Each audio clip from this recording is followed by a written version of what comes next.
સંતરામપુર મધ્ય ગુજરાત વીજ કંપની કચેરી દ્વારા સરકારના આદેશ અનુસાર 4 માર્ચ 2025ના રોજ કચેરીના કમ્પાઉન્ડમાં લાઇનમેન દિવસની પહેલીવાર ભવ્ય ઉજવણી કરવામાં આવશે।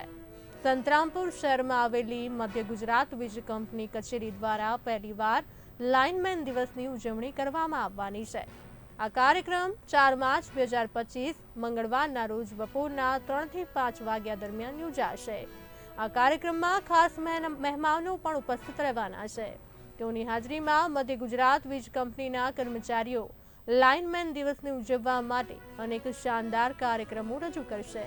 આ પ્રસંગે લાઇનમેનના પ્રયત્નો અને તેમના યોગદાનને માન્યતા આપવાના હેતુથી આ કાર્યક્રમનું આયોજન કરવામાં આવ્યું છે, જેમાં કર્મચારીઓના ઉત્સાહવાળા કાર્યક્રમો અને સરાહનીય કામગીરીઓને ઉજાગર કરવામાં આવશે।